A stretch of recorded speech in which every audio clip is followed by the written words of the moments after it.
You're listening to the Valley Labor Report with David Story and Jacob Morrison. We have got representatives from the IWW's Freelance Journalists Union with us this morning. Really excited to have them on with us. Liss Waters Hyde is a New York City-based media consultant and a labor organizer for the IWW with a focus on the publishing industry. She is one of the co-founders of the Freelance Journalists Union and IWW's New York City Printing and Publishing Workers Branch. Frank is a longtime freelance journalist. He has pieces in the New York Times, Newsweek, The Guardian, and Jacobin, and forthcoming work in The Industrial Worker. He's a member of the IWW and serves as a delegate for the IWW's Freelance Journalists Union. And Tim is a freelance journalist, a contributor to Outcast, where they were able to secure payment in unpaid invoices, and a member of the IWW's Freelance Journalists Union. So we've got them all on the line, all three of those folks on the line. We're really excited to talk to them. And so right off the bat, before we get to how y'all had your big win, I'd like for you to talk to us a little bit about the Freelance Journalists Union as a structure. By the nature of the job, freelance journalism is competitive. You don't have steady salaries. You don't have a constant employer. You don't have the same employer. And so the incentive structure would seem to be set up to push people in your profession towards competition and away from cooperation. But organizing yourselves into a union is going directly opposite of that, of where the incentive structure would seem to be pushing you. So if you could talk to us a little bit about that. Sure. The Freelance Journalists Union is a campaign of the Industrial Workers of the World, which is an international labor union that was founded in the U.S. back in 1905. The Industrial Workers of the World has a long-standing history of organizing with the workers that were traditionally left behind by other trade unions. And from its beginning at the turn of the century, this has included women and people of color, immigrant workers, and the unemployed and temporary workers, and those working in low-paying industries. So we felt that this made the IWW a natural fit for organizing freelance workers, which is a section that until recently has been largely ignored by American labor unions. And as our economy becomes more and more reliant on various gig workers and independent contractors, we think that this really is an important subset of workers and that it complements organizing with more traditional workplace campaigns. So, for example, workers that have far more leverage to have their needs met if they can mobilize both staff and freelance writers or photographers, graphic designers, administrative workers, if they can do that simultaneously at one media outlet and effectively stop production and publication when necessary. And this gives the workers more power on the job and in the industry to really make positive changes that make their jobs more sustainable and their quality of life better. So this type of organizing across all job titles and in a particular workplace is an example of industry-focused unionism, which is where the term industrial in the IWW's name comes from. So the Freelance Journalists Union fits into this as like one puzzle piece within the larger printing and publishing section of the IWW. And that allows us to really focus on the specific issues that freelancers face. And we can do that while also building solidarity with other types of workers within the industry as well for broader collective action. That's great. That's great. Yeah, That's in terms of the culture around freelance journalism, there is definitely the idea that we function as our own independent businesses, and in that framework, I think it's easy to misconstrue what we're doing as competing with one another. For example, I, as a freelancer, am competing with Tim for the same assignments, and thus we shouldn't actually work together because that would be at one of our detriments. But if we step out of that sort of ideological framework, it's very clear to see that freelancers actually already cooperate very extensively. For example, there's been a bigger movement within the freelance community to share information like, editors' contact information, or how much editors are offering per assignment, or which publications are currently taking assignments, which publications are not. This sort of information sharing illustrates that cooperation is actually beneficial to all freelancers, and that is really the kernel of the solidarity that the Freelance Journalists Union was built upon, the idea that we aren't actually competing for anything. Yes, freelance budgets are limited, but we can either fight for those dollars, or we can work together to try to improve those budgets, try to make them larger, try to improve payment times, try to improve rates. So rather than sort of squabbling over the pennies, we can try to fight for, real dignity in our work if we can, come together. Right. And I think I totally agree with that. A lot of folks, a lot of, people that are ostensibly conservative, free market type folks, they think that competition is the only good motivating, human drive. But cooperation is just as powerful. And if you ask me, it's more powerful, it's more important, and it's better. But how are you getting freelancers to cooperate and organize together? You're like talking to me about the importance of cooperation, organization, solidarity. Like, it's not a tough sell, right? But for people who have been conditioned to think that they're in competition with you, that they need to withhold as much information as they can for their own personal benefit, what are you saying to them to convince them? How are you getting them to join the union, to join these industrial actions, and go against the incentive structures of the system, because they're very powerful? So what are you saying to them, to folks, to get them to join the union and join you in your industrial actions? To some degree, we're not really saying anything new. Like I mentioned, a lot of this cooperation is already happening between freelancers because it's to our mutual benefit, and it's developed very naturally over time, especially when you have structures that the internet offers that makes it very easy for freelancers to speak with one another and share information. So to some degree, we're just nurturing that impulse that already exists. So, for example, freelancers already have been sharing, the rates that they receive for articles on Twitter. All we've done is sort of formalize that a little bit. We have a spreadsheet that we share with our members and anyone else in the freelance community that says, like, editor X pays Y and is looking for Z. So to some degree, we're just formalizing some natural impulses that freelancers already have. On another front, I think we're trying to build resources that freelancers have desperately been wanting for a long time, but could not make on an individual basis. So, for example, we provide press passes for freelance journalists, which, are very common in our industry, but are usually restricted to just staff writers. Because they're associated with a publication, they can apply for a press pass with, like, sometimes their local police department or with a larger journalist organization, like a professional organization. This wasn't available to freelancers, so this is something that we created, a resource for them that they were really just telling us that they needed.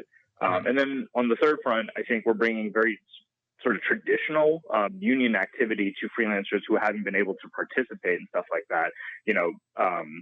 Organizing freelancers to demand for better working conditions. So, for example, pushing publications to pay freelancers on time, pushing publications to pay overdue invoices to freelancers. So very like traditional union activity. So I think, like, if we think about those three different buckets, that's how we're bringing people into the union, from natural impulses to offering them resources to really getting them involved in, like, very traditional union activities. Okay.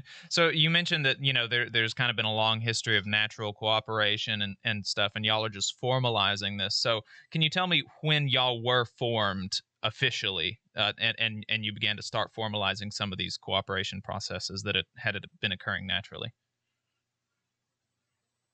Sure. We started as a campaign of the IWW in the New York City branch in September of 2018. And we initially reached out to our professional networks to find freelance journalists who were interested in that, and kind of spread from there. Then we launched publicly in the beginning of 2019. And by December of 2019, we were able to charter our first IWW branch, the Printing and Publishing Workers branch in New York City. We're currently working on chartering an international printing and publishing workers section within the IWW, since we have members from all over the world now. And we're currently working to expand our campaigns into freelance photographers and foreign correspondents as well. Okay. And about how many members do y'all have right now? So at this point, we have have nearly 200 dues-paying members, which is great. You know, dues money within the IWW is solely directed towards organizing expenses. None of our organizers are paid. We all do this voluntarily because we believe this is the only way to like build power within the working class and address the issues that confront us. But outside of those sort of 200 dues-paying members, we have maybe 400 or 500 people who are involved in our organizing, and those people like really do a ton of work, even though they're not like dues-paying members. Like they do one-on-one calls with new members. They come up with some of our organizing ideas. They help with resources like the press passes that I mentioned.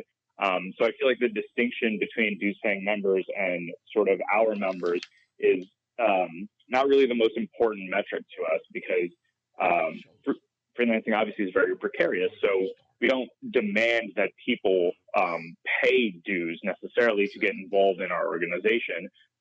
If freelance journalists want to get involved, they can just reach out to us. We can get them plugged in with everything that we're doing. So yeah, I think that's like allowed us to really accommodate a lot of people without necessarily saying you have to pay dues, because like I said, freelancing is very precarious. Right. And so we've got about a minute left here before we've got a hard break, and we're going to bring y'all on in the next segment. But really quickly, do you have any way of estimating how many freelancers there are in North America? And do they have any conferences for freelancers or anything like that where y'all go and table or try to organize? So this is actually a really tough question. There is Bureau of Labor Statistics figures on this, and I think that runs about like 85,000. But in terms of conferences, it's not something we've done, but it is something that we're interested in pursuing in the future. Okay. All right. We're going to be talking to you about the specific industrial action on the next side of the break. Stay tuned. This is the Valley Labor Report.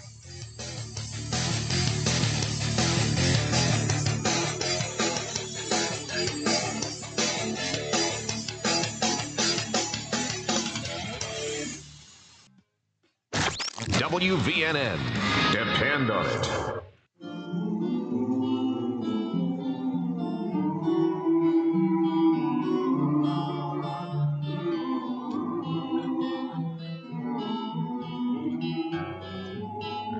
Welcome back to the Valley Labor Report. My name is Jacob Morrison, here with my co-host David Story. On the line, we have members and delegates for the IWW's Freelance Journalists Union. We have Liss Waters Hyde, Frank, and Tim here on the line with us, talking to us about how they were able to secure $150,000 in overdue invoices for freelance journalists. In the last segment, they were talking to us more about the structure of the union. And so now we're on to the good stuff. So like I said, they were able to secure payment of $150,000 in overdue invoices for freelance journalists. So if y'all could tell us how y'all came up with the idea to make that a goal, firstly, and how did you do it, secondly?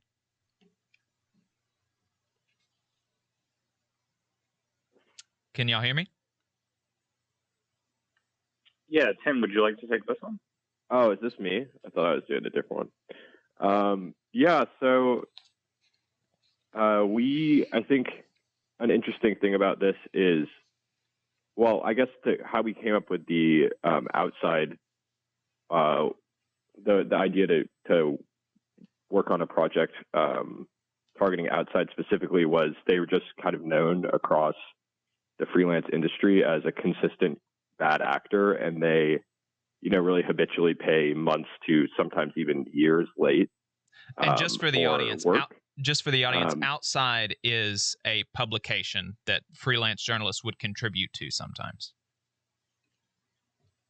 Yes. And so we basically, we just thought they would be a good place to start with if we were trying to address this issue of late payment in general. So we kind of surveyed a lot of people we knew had contributed and came up. I think something that's interesting is the number that we came up with was actually did not reach 150,000, but once they that's not how much we necessarily thought they owed, although we knew it was probably more than what we had found because we hadn't talked to everyone. So it was interesting to see that once we started pressuring them on this, that they actually kind of immediately said they would pay much more money than we even for sure knew that they owed people. It just shows that the problem was kind of exactly as bad as we thought it was. Right. And so so that's how you came up with the goal. How did y'all manage to do it? Like, what was your leverage going into these? You know, I don't know that there were any formal negotiations, and you can tell us if they were, but what was your leverage, and how did you actually go about executing this action? Yeah, so I think I think one interesting thing is that because the world of freelancers does not have a lot of history of union work, I think people are not really used to having to deal with that from freelancers. So we basically, I think the first and probably the most important thing was kind of doing a lot of fact finding and getting a lot of information together from freelancers who had worked for Outside in the past. So we could kind of get a broad sense of how big the problem was. And then, once we approached Outside, we were in a pretty, we knew we had a lot of information about what they were doing wrong and what our plan of action was. So we approached them initially with this letter saying, "Hey, we know, you're doing this wrong. Everyone knows you're doing this wrong. Can you fix it? And if you don't, things are going to start getting worse for you." So thankfully, they actually kind of immediately, I think a lot of people there knew it was a problem too. So they kind of immediately just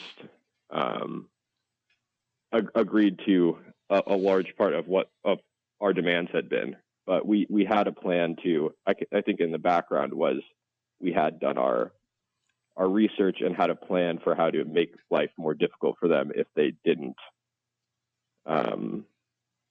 do the right thing. Right.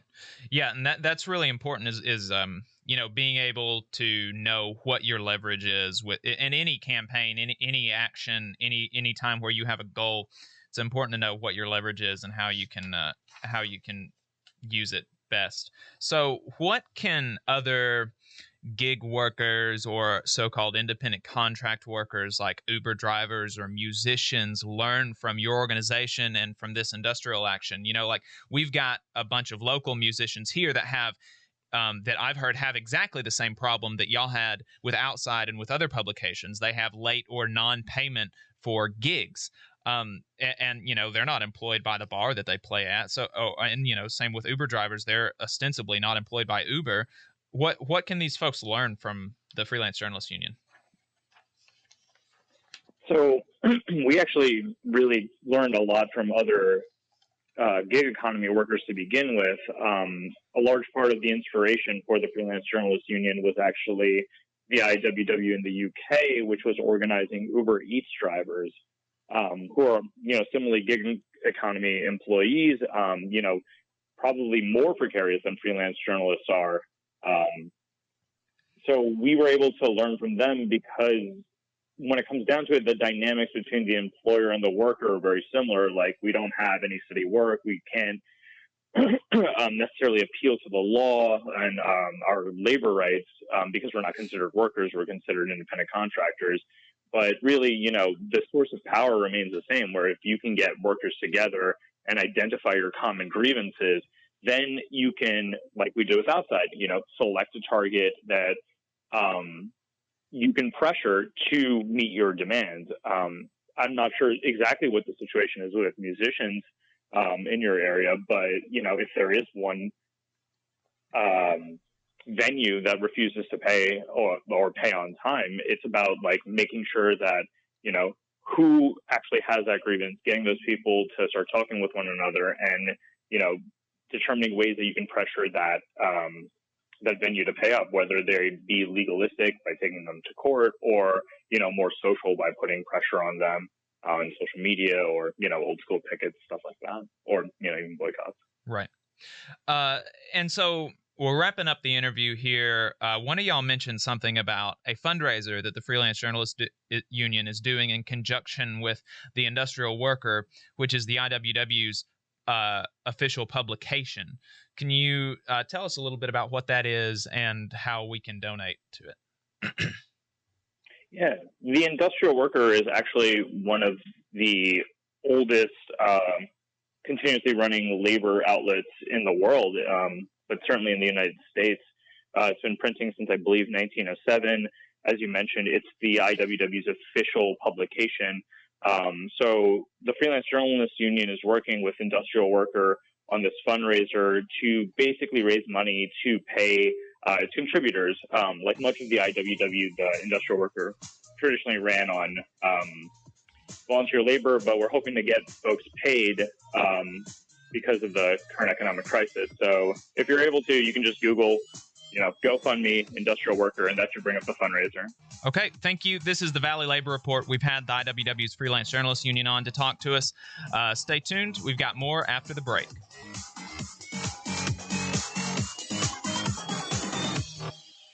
Thanks for listening, folks. If you want to keep up with us throughout the week, you can follow us online. We've got a Facebook page, facebook.com/Valley Labor Report.